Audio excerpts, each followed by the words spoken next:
Greetings, ladies and gentlemen, and welcome to this latest narration of the web series The Survivor Becomes a Dungeon. If you're new to the series, there is a playlist listed down below in the description. And as always, I hope that you enjoy. Chapter 126, Vitmori Point of View. Before long, the matriarch returned with a bowl I asked her for, and stood to the side, watching me with a rather intense, if not curious, gaze.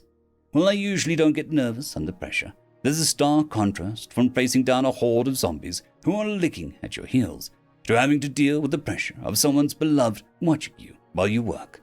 Quite frankly, I'd rather fight zombies. Looking over to the matriarch as I set the bowl on the nightstand, I offer her a small nod as I meet her eyes. I'm going to start. I do have to ask that you give me privacy, as this will be a very delicate procedure. No matter what you hear, smell, or sense, once I start, nobody can enter this room, for your husband's safety and my own, okay? I might be laying it on a little thick, but I don't even know how exactly I'm going to do this. I can sense her worry starting to rise, and she seems hesitant to leave her husband's side. However, after a few moments, she sighs softly and slowly nods her head. Of course, do what you need to do, Healer Vito. She leaned in, kissing her husband's cheek before pulling away and going for the door. I follow her to the door, watching as she goes out into the hall. Now, this procedure can take anywhere from 2 hours to maybe even 12 hours. Like I said, I've never worked on a case this advanced, so I'll need to be extra thorough. Please, don't let anyone come in until I am finished. With that final warning in place, I shut the door. Now that I'm alone, I go ahead and mentally update Lugosi about what I'm up to and how I'm likely not returning to the inn tonight. With that done, I go back over to the Crucible Master and look him over again. With my hand pressing against his stomach, I run my mana through his body once again, mentally examining him once more. Now that I know what I'm looking for, my mana manages to flag each and every cell tumor in his body, and as I visualize what was essentially a full-body CT scan in my mind. How I wish I could have had something like this back home. Maybe no. Now's not the time. Focusing back on the moment, I decide to tap into my life magic as I focus on these tumors in particular. However, the moment I did that, the tumors began to almost squirm and rise as they grew from the stimulation.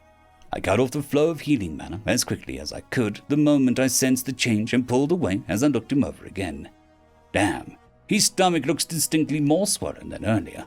This is what the other healers must have ended up doing before, and I really should have made that connection sooner, since the tumors are just living parts of a body that got their instructions wrong.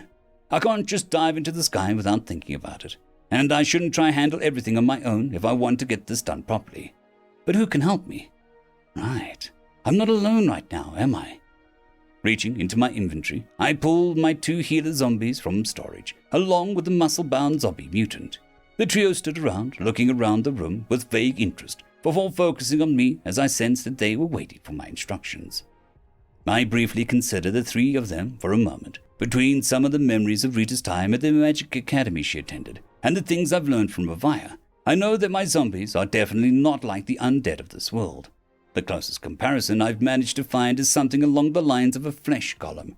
Yet, the fundamentals of how flesh golem operates and my zombies are different altogether based on the limited knowledge Rita had at the time. As for the general behavior, it seems that may be due to my influence on my introspection of what zombies are and how they operate. They're hungry and aggressive when I need them to be, because that's what zombie is at their core. But that said, even though we're in a room with a dying man, the muscle-bound mutant isn't even showing the slightest interest in eating or killing him, because I don't want it to do that. All right, you lot, I say as I look amongst them before addressing the muscle-bound mutant zombie. You stand guard at the door, make sure nobody gets inside, and that it stays closed. Use non-violent methods, no hurting, no killing, just lean against the door to begin with, I explain, making sure to be as thorough as necessary, before looking at the healer zombies and addressing the one on the left. I want you to run your mana through him and share your thoughts with mine. Highlight the tumors and maintain the mental image for me. I then look to the other one as I spoke up again. As for you, I want you to stabilize his mana heart. Don't charge it at all the way up, but keep it from unraveling. What I'm going to do might hurt him, and we can't afford to stress him too much in his current state. The trio of zombies nodded my instructions and set to work. the muscle-bound mutant goes over to the door and essentially just leans against it, acting as a simple but effective doorstop. As for the two healers, they did as I instructed, and the mental image of the body and where the tumors were came to my mind again. Meanwhile, the second healer had their hands over the lizardkin's chest, and as soon as the healer zombie's mana started flowing into their mana heart, it came out slowly yet steadily, almost like a drip of an IV. Perhaps because I knew how to do these things myself and had a strong mental image of what I wanted to be done, but the zombies performed their tasks rather effectively. I can't say that it was perfect, but they were good enough to get what I wanted done. With the two healer zombies taking on the task I assigned them, I focused on the main thing I needed to do, removing the tumors. But how should I go about removing the tumors? Burning is out of the question. I have rather sharp knives and blades, but mundane surgery will do more harm than good with how many tumors are infesting the man. Well, if life magic makes the things worse, maybe what we need here is death magic. I have an aspect for it, so it should come easy to me. Should being the key word here. If life magic is the act of giving, strengthening, and healing, death magic would be the opposite, taking, weakening, and damaging. I think the only example of death magic I've seen is what Ururu did to Envy before it was Envy, draining him both of mana and vitality. But now that I need to just take vitality and only from a specific part, once I'm able to kill the tumor, I should be able to safely tear it off the lizardkin man before healing the flesh wound using very precise life magic. Once I have a mental image of what I want to do in mind, I get to work, snaking my mana around the lizardkin's body before draining each tumor of its vital energy. Once I sense that the tumor and the surrounding meat are effectively dead, I used a bit of water magic to pinch off the still healthy meat and rebuild what was now missing. As for the dead meat, I pulled it at first into my storage and then into my left hand as I simply plopped it into the bowl. It was a slow, painstaking work. Yet I found the endeavor rather stimulating as I stretched my magical muscles in ways I hadn't done before. I was using magic on such a small, precise scale that each tumor presented an interesting and new challenge, so much so that I often had to figure out a different way to drain it with my death magic before removing it with as little damage as possible. Despite the grim work, I was surprised to find that I was actually having fun. The idea that I got to apply my knowledge of modern medicine with the practically limitless uses of magic just made me want to find more people to work on, just so that I could see what I could do. But even as I had that thought, I was able to understand the arrogance in that line of thinking. I'm barely getting a handle on these new abilities of mine, and I shouldn't look forward to using them on others just for the sake of experimentation when they are in need of actual help. Hours went by, and the pile of meat in the bowl had grown steadily as I worked my way around the body, leaving the liver for last until I managed to pluck each and every single chunk of diseased meat from the lizardkin's body. I double and triple checked his body, having myself and the two healer zombies repeatedly scanning his body with our mana, but ultimately it looked like we were finally done. He was cancer-free, but that doesn't mean that he was healthy just yet. I can't help but wonder just how long this man suffered with the disease in silence.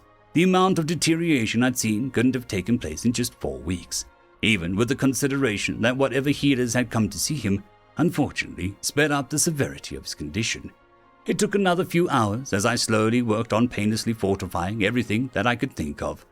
But by the time I was finished, I could see the rising sun peeking through the curtains. His scales had gotten some of their luster back.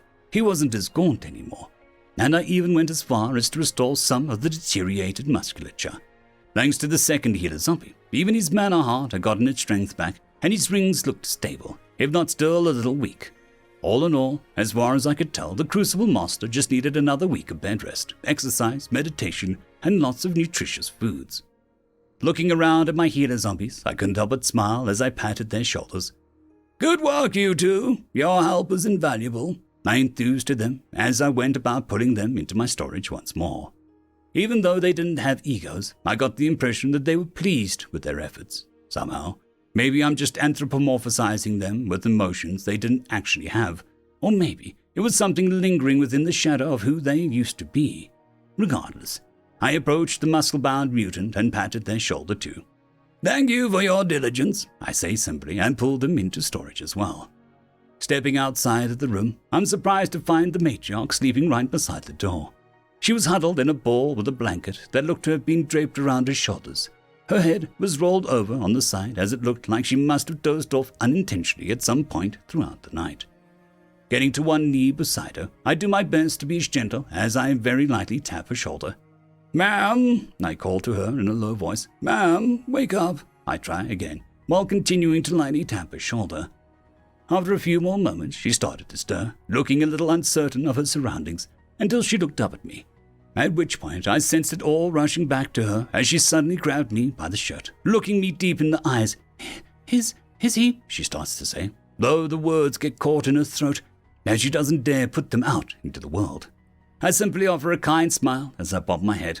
"I've completely purged the fell growth. He'll need some time to rest and recover." But even before I could get my words out, she'd already pulled me into a hug, squeezing me desperately as her whole body trembled. Thank you so much," she said between quiet sobs of relief, not able to say much as I could feel the warm tears soak into my wooden skin. Thankfully, as far as I could tell, she was too preoccupied with the current best day of her life to realize that I was a man made of wood. Or maybe she just didn't care what I was. Slowly, I returned the hug, just gently patting her on the back, while doing my best to help her ride through her emotions.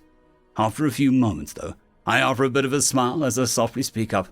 "Hey, I'm happy you're grateful and all, but what are you doing here? Your husband's in that room over there. Why are you wasting time with me?" I muse kindly. She sniffles, wiping her eyes as she pulls away, doing her best to get herself under control, even as the tears continue to flow. "Of course, you're absolutely right," she says as she manages to smile despite the tears. I got to my feet first, helping her up after we went back into the room where the Crucible Master slept. "He's still physically exhausted after everything I put him through, but he should wake up before long," I mentioned as she crossed the room, sitting beside him before reaching out and taking his hand in hers. She nodded intently, a smile on her lips as she quietly sniffled, though it was then that she spotted the bowl of tumors that looked reasonably perturbed. Is that... "Ah, right, yes, that is all the foul growth that was inside of him. I made it absolutely certain there wasn't anything left. But you must still keep an eye on him and make sure that he is more mindful of his health," I explained, as I went over and took up the bowl. Inside was around a pound of flesh and a grand mix of tumors and dead meat. I intended on explaining what tumors were with a bit of physical presentation, but now it seems in poor taste considering the circumstances. So instead, I just stashed it all in my storage, much to the vague surprise of the matriarch. She watched me for a moment longer before going back to looking over her husband, her smile still on her face as she leaned in and affectionately pecked his cheek. I watched on and admittedly felt a little jealous. These two will get to grow old together. They were able to get past this disease that came into their lives. Well, she would be happy for them. I suppose I should be too. I recommend feeding him a steady diet of jelly bone broth, leafy greens, root vegetables, and red meats to help him get back to where he needs to be physically. He also needs to dedicate at least 2 hours a day to meditation and another 2 hours to exercise for at least a week, but a month if it's doable. Based on my estimates, he'll be ready to get back to work in a couple weeks, if he has to," I explained as I offer a small smile. The matriarch nodded intently, and I could sense that she took my instructions to heart. Pulling away from the Crucible Master, she stepped up to me before gazing into my eyes. "My husband owes you his life, and this family is in your debt. If there's ever anything that we can do for you, just say it," she said with a surprising amount of firm resoluteness. "Name your price. I'll make sure that you are properly compensated for what you've done for us today." I couldn't help but flash a smile as I held her gaze. "I appreciate the offer, and perhaps I may eventually take you up on it. As for pay," I say before shaking my head, "you owe me nothing. Tilsum is the one who hired me." But she wanted to say more, perhaps even argue a bit. But ultimately, she just smiled and lowered her head in thanks before standing tall again. "If you'll excuse me, I must go tell my children the good news." I watched her step out of the room and go down the hall once more. With that, there was no reason for me to be around here, and I'd rather not be in the way of their emotional family moment. As I make my way outside, I hear the cries of joy from the rest of the household as they make their way to their father. Stepping outside, I came across Tilsum, who looked as if he was about to push the buzzer at the gate, though he stopped when he saw me. "Good morning, Tilsum," I offer with a smile still on my face as I meet him after crossing the gates.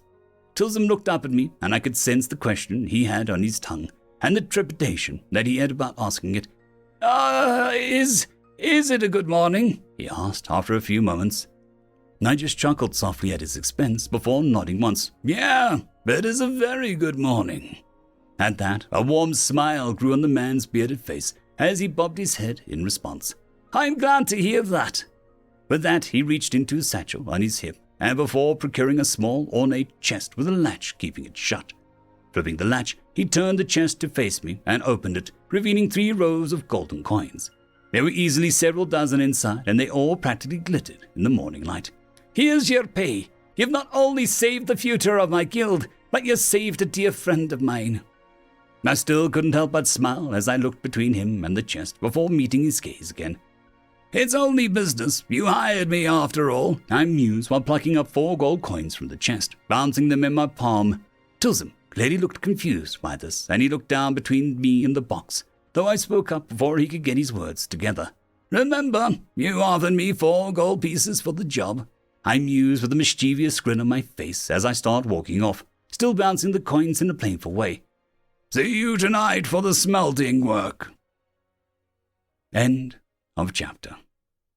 I would just quickly like to thank the T5 peeps: DragonSoup, Cold War Boomerwaffen, Sevaren Serberous, Red Panda 121, Leslie 517, Bushmaster 177, Casper Arnholtz, Cam Maxwell, Sans the Skeleton, Lightjock, Dragzoon W.R.E, and Lord Azrekahl. Thank you very much.